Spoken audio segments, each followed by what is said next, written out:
JT Realmuto, is going to be out with knee surgery, and it's official. So he started having knee pain around May 4th, and he missed games in May 12th, 13th, 14th. And then he had another MRI, and it showed a small meniscus tear. Brad, have you ever torn a meniscus? If I have, it hasn't been diagnosed. I think there's a chance, and I just haven't Yeah. done anything about it because I've been told by a number of people, and this is one of my things with Real Muto. One of my concerns is that surgery on a meniscus is not the magic elixir to fix the pain. Right. Is Exactly. that you don't have pain from the meniscus anymore, but you have pain from other things, and it doesn't really go away. You never feel 100% again after Yep. that. Yep, that's what I've heard. So for those of you listening don't know what a meniscus is, the easiest way to explain it is it's a jelly substance that's basically a pad between both of your leg bones. Well, technically there are three leg bones, but where your knee comes together, there's like a jelly pad in between it. Your femur, your tibia, your shin bone, Yeah, right there, bam. and the meniscus goes in between.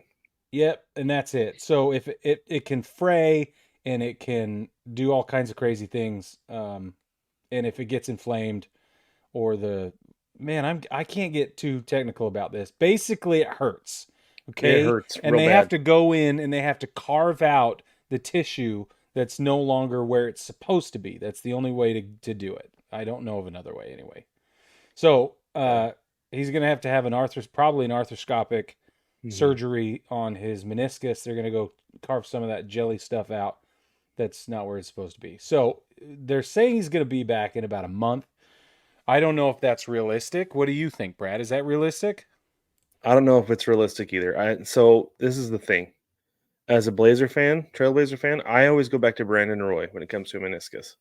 Uh-huh. That he tore his meniscus towards the end of whatever season. I can't remember what it was, but it was very close to the end of the season. He came back like 3.5, 4 weeks later. Like, oh, B Roy's coming back a little bit early, but he says he feels good. And he looked like it for like a game and a half. He had one transcendent quarter. He scored like 27 points. We're like, whoa, this is crazy. He's doing this, coming back early from a meniscus. And then, like, that was it.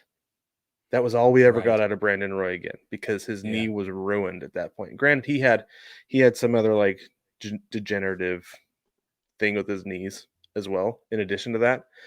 But that was like the big thing, right? That was the Yeah. meniscus tear was the beginning of the end. You could pinpoint it. I will never forget seeing it and being like, that was the beginning of the end for Brandon Roy. And I really worry that this is going to be the problem with JT Realmuto, that he's going to come back in a month. And yes, I know catchers have that modified crouch now, right? Yeah. Yeah. Where they're not fully, I guess, just crouched Crouched. down. They got the one knee down, take some Yeah. pressure off the knees and everything like that. But still, he's a big league catcher, and there's a lot of pressure on those knees. Yeah, dude. So That's my that's biggest concern. mm-hmm. I think if he were a first baseman, I would be less concerned. If he were, a handful of other positions, I'd be a DA. little less concerned with DH. Yeah. But behind the dish, man, it's going to be a tough return. So you brought up a good question. Is he going to slide right into the All-Star break and get sort of a little extension on that 1 month off? I think the answer is yes. I think if they're foolish, Yeah, they don't give him that time. right. Yeah, I think you use the All-Star break as an extra week off for him. Yeah. That you just time it up just right. So he kind of gets 4.5, 5 weeks at that point.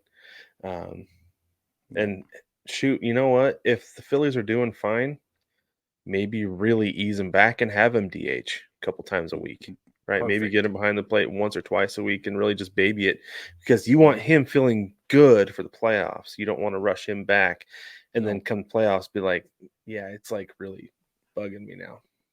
Here's the other thing, though. I don't know who the backup catcher is for the Phillies right now, but whoever that person is, get him some reps right now so that everything, hopefully, all the kinks are worked out between now and when the playoffs do come. So that in the event that JT Realmuto is having a difficult time or can't run every single day or whatever it is, you have some experience and cohesion behind the plate. It's like it's too It's important Garrett to go Stubbs, without. and they have been. He's been playing here and there. while this has Okay. been bugging Realmuto. In fact, you know what? When That's they went good. to England, I think Stubbs was supposed to play at least one of those 2 games, if not both of them. But he Oh, he came in and he told JT, he's like, "No, you got it. It's got a little thing with my shoulder. You take it." So, because he wanted him to have it. well, there you go. So, There you go. Stubbs, team guy. I think I. This is the thing. It's like the backup quarterback who's been mentored by the Hall of Famer, right? Yeah, Stubbs has had a really good guy in front of him to learn from, and I think we're going to see that. I think he'll be fine, and he gets to play a couple great. times a week anyway, typically. So I think he'll be all right. Okay.